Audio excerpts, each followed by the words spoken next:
News যি সময়ছোৱাত পাকিস্তানী সকলক ইয়াৰ পৰা বিতৰণ কৰিবলৈ যাবলৈ এটা ডেডলাইন দিয়া হৈছে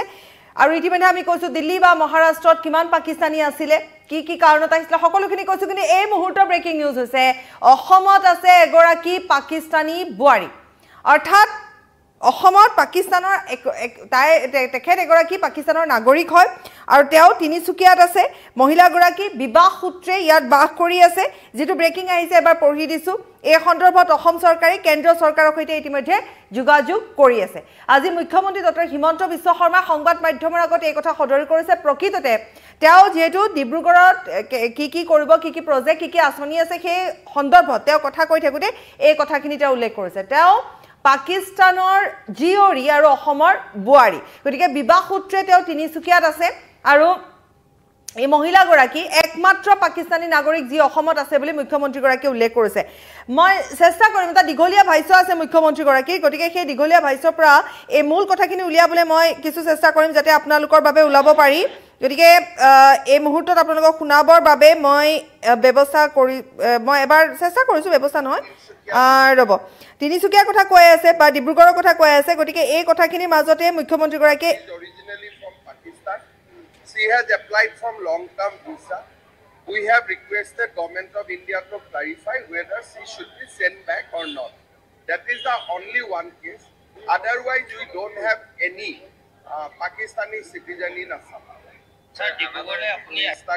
Pakistan. She has Dibrugarh সকলো ফালৰ পৰা এখন জাকত জিলিকা মহানগৰলৈ ৰূপান্তৰ in the wake of this ban, we have only one Pakistani citizen in Tinsukia district. She has married to a local family, but she is originally from Pakistan. She has applied for long-term visa. We have requested Government of India to clarify whether she should be sent back or not. That is the only one case. Otherwise, we don't have any Pakistani citizen in Assam. Sir,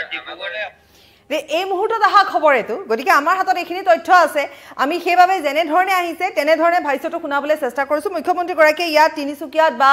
ডিব্ৰুগড়ত যি আঁচনি যি প্ৰকল্প লৈছে সেই সন্দৰ্ভত তেওঁ এই কথাখিনি তেওঁ কৈছিল আৰু তাৰ মাজতে তেওঁ উল্লেখ কৰিলে যে অসমত মাথু এটাই কেছ আছে এগৰাকী পাকিস্তানী নাগৰিক আছে বুলি তেওঁলোকৰ হাতত যিখিনি তথ্য আছে সেই তথ্য অনুযায়ী তেওঁ যেহেতু পাকিস্তানৰ এগৰাকী জিঅৰি তেওঁ তিনিচুকীয়ালৈ বিবাহ সূত্ৰে তেওঁ তিনিচুকীয়াত বাস কৰি আছে তেওঁ দীঘলীয়া ভিসা তেওঁৰ আছে অনুমতি আছে ইয়াত থাকিবৰ বাবে গতিকে এতিয়া কথাটো হৈছে যে যেহেতু ৰাজ্য চৰকাৰে কেন্দ্ৰীয় চৰকাৰৰ সৈতে কথা পাতিছে এই বিষয়ত তেওঁলোকে বৈঠকত আছে বা বৈঠক কৰিছে গতিকে তাৰ পিছত এই সিদ্ধান্ত লোৱা হ'ব যে তেওঁ থাকিব পাৰিব নে তেওঁ যাবলগীয়া হ'ব পাৰে গতিকে কেন্দ্ৰীয় চৰকাৰৰ সিদ্ধান্ত অনুযায়ী মহিলাগৰাকীৰ বিৰুদ্ধে ব্যৱস্থা গ্ৰহণ কৰা হ'ব গতিকে তেতিয়াহে স্থিৰ কৰা হ'ব যেতিয়া কেন্দ্ৰীয় চৰকাৰে এই সন্দৰ্ভত জনাব যেহেতু মহিলাগৰাকী বিবাহ সূত্ৰে ইয়াত বাস কৰি আছে গতিকে তেওঁ ইয়াৰে স্থানীয় লোকৰ ঘৰত তেওঁ বিয়া হৈছে স্থানীয় এটা পৰিয়ালৰ সৈতে তেওঁ বিয়া হৈছে গতিকে তেনে ক্ষেত্ৰত তেওঁ ইয়াৰ পৰা পঠিওৱাটো কিমান দূৰ সম্ভৱ হ'ব সেয়াও এটা ডাঙৰ কথা হ'ব গতিকে এই গুটেই কথাখিনি সোৱা হ'ব বুলি মুখ্যমন্ত্ৰীগৰাকীয়ে কৈছে যে আমি কেন্দ্ৰীয় চৰকাৰৰ সৈতে কথা পাতিম আৰু কথা পতাৰ পিছত আমি তেওঁক পঠিয়াম নে নপঠিয়াম বা পঠিয়াব লাগিব নে নালাগে এই গুটেই কথাখিনি যেহেতু কেন্দ্ৰীয় চৰকাৰৰ তৰফৰ পৰা আহিব কেন্দ্ৰৰ পৰা আহিব কেন্দ্ৰই জনাব যে যাব লাগিব নে নালাগে গতিকে যেতিয়া সেই সিদ্ধান্তটো কোৱা হ'ব সেই মৰ্মেহে ৰাজ্য চৰকাৰ আগবাঢ়িব পাৰিব বা ৰাজ্য চৰকাৰ আগবাঢ়িব কিন্তু মূল কথাটো হৈছে যে যিটো সময়ত যেহেতু ইয়াৰ পৰা যিসকল পাকিস্তানী লোক ইয়াত আছে তেওঁলোকক যাবলৈ কোৱা হৈছে আমি কিছু মুহূৰ্তৰ পূৰ্বে আমি কেইবাটাও আপোনালোকক লাইভ যোগে আমি দেখুৱালো শুনালো ভাষ্য দেখুৱালো বা যিকোনো প্লেটফৰ্মতে আমাৰ আমি বাতৰি যোগেৰে আমি দেখুৱাই আছো যে বৰ্ডাৰ সমূহত এতিয়া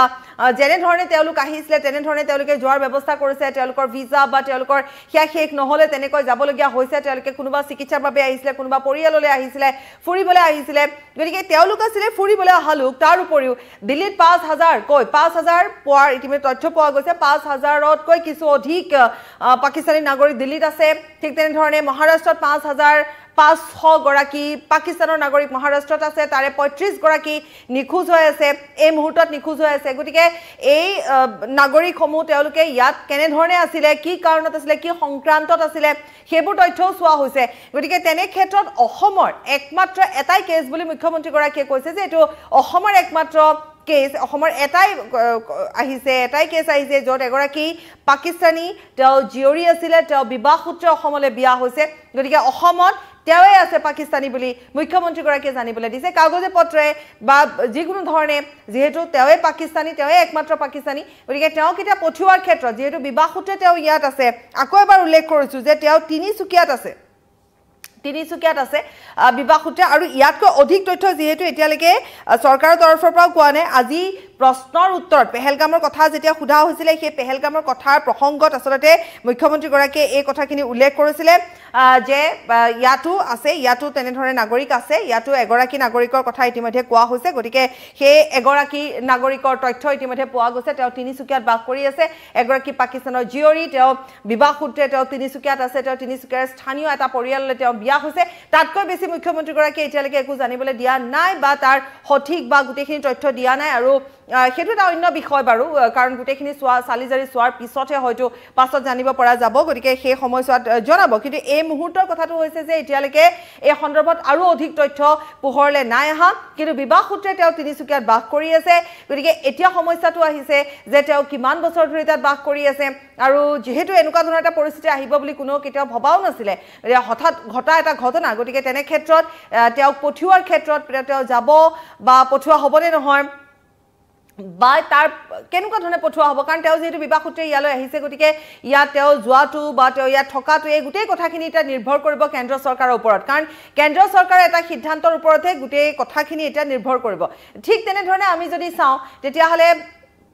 অন্য এটা বিষয় এতিয়া ক'ব লাগিব এইখিনিতে আমি অসমৰ কথা কৈ থাকোঁতে অন্য বিষয় ক'ব লাগিব কাৰণ পাকিস্তানৰ নাগৰিক হৈ আৰু এগৰাকী যেহেতু বিবাহ সূত্ৰে ইয়াত আছে সীমা হাইদৰ গতিকে তেওঁ বাৰে বাৰে কাকুতি মিনতি কৰিছে চৰকাৰক তেওঁ যাবলৈ নাই বিচৰা গতিকে এই প্ৰসংগবোৰ এই যিসকল বোৱাৰী হৈ ইয়ালৈ আহিছে পাকিস্তানৰ নাগৰিক বোৱাৰী হৈ ইয়ালৈ আহিছে গতিকে তেওঁলোকক পঠিওৱাৰ ক্ষেত্ৰত চৰকাৰখনে কেনেকুৱা ধৰণৰ ব্যৱস্থা গ্ৰহণ কৰিব সেয়াও এটা উল্লেখনীয় দিশ হ'ব কাৰণ এই কথাটো এটা স্পৰ্শকাতৰ কথা গতিকে এই কথাটোৰ বা এই গোটেই বিষয়টোৱে কেনেধৰণে ভাবি চিন্তি চোৱা যাব কেনেধৰণে আগবাঢ়িব গতিকে তেনে ক্ষেত্ৰত ব্যৱস্থা গ্ৰহণ কৰিব কি ব্যৱস্থা গ্ৰহণ কৰিব যদি বোৱাৰীগৰাকীক পঠাই দিয়া হয় এটা পৰিয়াল যিহেতু ভাং খাই যাব গতিকে এটা পৰিয়াল ইয়াত থাকি যাব এটা পৰিয়াল তালৈ যাব এইটো এটা সাংঘাতিক ধৰণে আচলতে এটা স্পৰ্শকাতৰ কথা আহি পৰে ইয়াত বহুতো কথা আহি পৰে আৰু যেহেতু গোটেই প্ৰসংগটোৱে আহি পৰিছে এতিয়া পাকিস্তানৰ ওপৰতে কাৰণ পাকিস্তানে যিটো কাণ্ড সংঘটিত কৰিলে সেই কাণ্ডটোৰ ওপৰতে যেহেতু গোটেইখিনি কথা আহি পৰিছে গতিকে তেনে ক্ষেত্ৰত ইয়াত থকা পাকিস্তানৰ যোনেই নহওক কিয় সকলো নাগৰিককে ইতিমধ্যে যাবলৈ কোৱা হৈছে বিতাড়িত কৰাৰ কথা কোৱা হৈছে তাত থকা লোকসকলকো ইতিমধ্যে আহিবলৈ কোৱা হৈছে গতিকে এনেকুৱা এটা পৰিস্থিতিৰ মাজত পাকিস্তানৰ এগৰাকী জীয়ৰীক ইয়াত থাকিবলৈ দিয়া হ'বনে নহয় সেইটো কিন্তু এটা ডাঙৰ প্ৰশ্ন হ'ব গতিকে কি কৰা যাব কি কৰা নাযাব এই গোটেই বিষয়টোৱে এতিয়া এটা অতি গুৰুত্বপূৰ্ণ বিষয় হিচাপে চিহ্নিত হৈছে মুখ্যমন্ত্ৰীগৰাকীয়ে কিন্তু তেওঁ যিখিনি কথা কৈছে তেওঁ কৈছে যে এটাই কেছ আছে গতিকে এই ক্ষেত্ৰত আমি কেন্দ্ৰৰ বাবে আমি অপেক্ষা কৰিব লাগিব কেন্দ্ৰ চৰকাৰলৈ গোটেই কথাখিনি পঠিওৱা হৈছে গতিকে তেওঁলোকে তাত যিটো সিদ্ধান্ত গ্ৰহণ কৰিব সেই সিদ্ধান্তৰ মৰ্মে ৰাজ্য চৰকাৰে সিদ্ধান্ত গ্ৰহণ কৰিব গতিকে সঁচাকৈ এটা স্বাভাৱিক কথা আচলতে ইয়াতে যে তেওঁ আহিছে ইয়ালৈ তেওঁ বোৱাৰী হিচাপে আহিছে এনেকুৱা ধৰণৰ এটা পৰিৱেশ এনেকুৱা ধৰণৰ এটা পৰিস্থিতিৰ সৃষ্টি হ'ব বুলি কোনেও কেতিয়াও ভবা নাছিলে কাৰণ তেওঁ লং টাৰ্ম এটা ভিজা তেওঁ এপ্লাই কৰিয়ে যিহেতু ইয়ালৈ আহিছে গতিকে তেনে ক্ষেত্ৰত এতিয়া হঠাৎ যাবলগীয়া হোৱাটোৱে তেওঁ কেনেধৰণে যাবলৈ দিয়াটো আচলতে তেওঁ যদি যোৱাটো হৈ যায় তেতিয়াহ'লে কেনেধৰণে যাব তেওঁৰ পৰিয়ালটো এভাগ ইয়াত থাকি যাব এভাগ তালৈ গুচি যোৱা মুঠৰ ওপৰত এটা বৰ বিশেষ চিন্তনীয় বিষয় হিচাপে হৈছে কথাটো এটা বিশেষভাৱে চিন্তনীয় বিষয় এইটো এটা গতিকে তেনে ক্ষেত্ৰত কি ব্যৱস্থা গ্ৰহণ কৰিব সেয়া নিশ্চিতভাৱে লক্ষণীয় হ'ব কিন্তু কথাটো এইটোৱে যে আমি যিহেতু পাতি আছিলোঁ অন্য ঠাইসমূহৰ কথা আমি আজি বৰ্ডাৰৰ কথা পাতি আছিলোঁ কেনেধৰণে গৈছে সেয়া পাতি আছিলোঁ তেওঁলোকৰ ভিজা সমূহৰ কথা পাতি আছিলোঁ কাৰোবাৰ ডকুমেণ্টছ গণ্ডগোল হৈছে সেই কথা পাতি আছিলোঁ বা কোৱা হৈছিলে যে বিশেষকৈ আমি যদি দিল্লী মহাৰাষ্ট্ৰত যথেষ্ট সংখ্যক আছে বুলি কোৱা হৈছে সেই সন্দৰ্ভত কেনেধৰণে পঠোৱাৰ কথা কৈ থকা হৈছে ইফালে ৰাজস্থানৰ পৰাও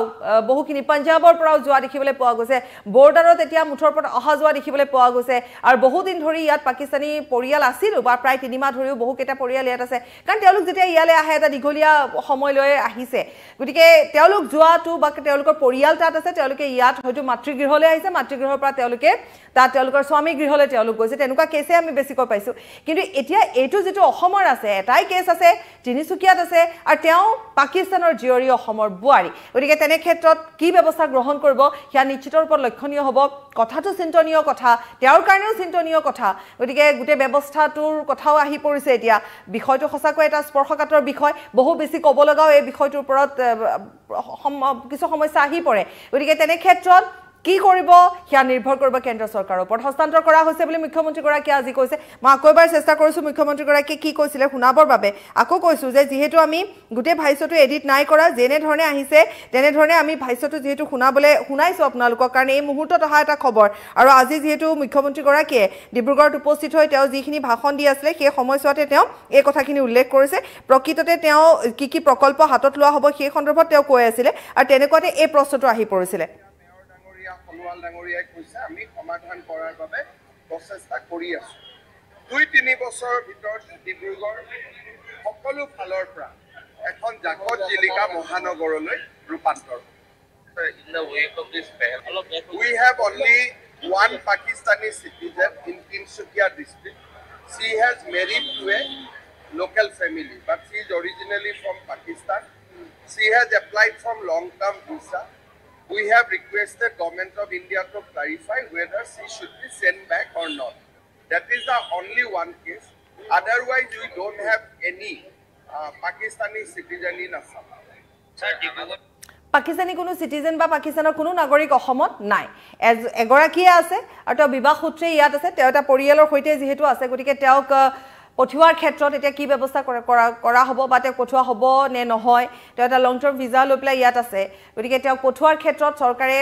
সিদ্ধান্ত এতিয়ালৈকে গ্ৰহণ কৰা নাই গুটে কথাখিনি কেন্দ্ৰ চৰকাৰক অৱগত কৰা হৈছে আৰু পৰৱৰ্তী পৰ্যায়ত কেন্দ্ৰ চৰকাৰে যেটো ক'ব সেইমতে আগবাঢ়িব গতিকে তেওঁ পঠুৱা হ'ব নে নহয় হিয়া এটা বিশেষ কথা আৰু এই বিশেষ কথাটো আলোচনা ইতিমধ্যে চলি আছে আৰু চৰকাৰৰ তৰফৰ পৰা চৰকাৰৰ ঘৰত এই কথাখিনি চলি আছে গতিকে তেনে ক্ষেত্ৰত এই প্ৰসংগটো যেহেতু এতিয়া দি দিয়া হৈছে কেন্দ্ৰ চৰকাৰক বা কেন্দ্ৰ চৰকাৰলৈ পঠুৱা হৈছে খুঠা হৈছে গতিকে খুব সোনকালে হয়তো তেনেকুৱা ধৰণৰ এটা খবৰ আহিব আৰু সেই খবৰৰ ভিত্তিতে জানিব পৰা যাব প্ৰকৃততে কি ঘটিল সেই গৰাকী মহিলা বা কি হ'লগে মহিলা গৰাকী কাৰণ তেওঁ যেহেতু পাকিস্তানৰ পৰা আহিছে অসমৰ বুৱাৰী হৈ আহিছে কিন্তু তাতো বহুকেইটা দিশ যেহেতু আছে আমি কৈছো আৰু আপোনালোকে নিজে অনুভৱ কৰিব পাৰিব গতিকে তেনে ক্ষেত্ৰত কি কৰা হ'ব কি কৰা নহ'ব পঠুৱা হ'ব নে পঠুৱা নহ'ব সেই সকলোখিনি নিৰ্ভৰ কৰিব কেন্দ্ৰ চৰকাৰৰ ওপৰত আকৌ এবাৰ কৈছো অসমত আৰু কোনো পাকিস্তানী নাগৰিক নাই বুলি আজি মুখ্যমন্ত্ৰী গৰাকীয়ে ইতিমধ্যে জনাইছে তিনিচুকীয়াত এগৰাকী পাকিস্তানী নাগৰিক আছে এগৰাকী মহিলা আছে তেওঁ পাকিস্তানৰ হয় পাকিস্তানৰ জিয়ৰী আৰু তেওঁ অসমৰ বুৱাৰী তিনিচুকীয়াত তেওঁ বিয়া হৈছে বৰ্তমান তেওঁ তিনিচুকীয়াতে আছে তিনিচুকীয়াৰ স্থানীয় এটা পৰিয়ালত তেওঁ আছে গতিকে তেওঁৰ ক্ষেত্ৰত তেওঁ পঠিওৱা হ'ব নে নহয় হিয়া আলোচনাৰ মাজত আছে ইয়াৰে সৈতে বিদায় লৈছো ধন্যবাদ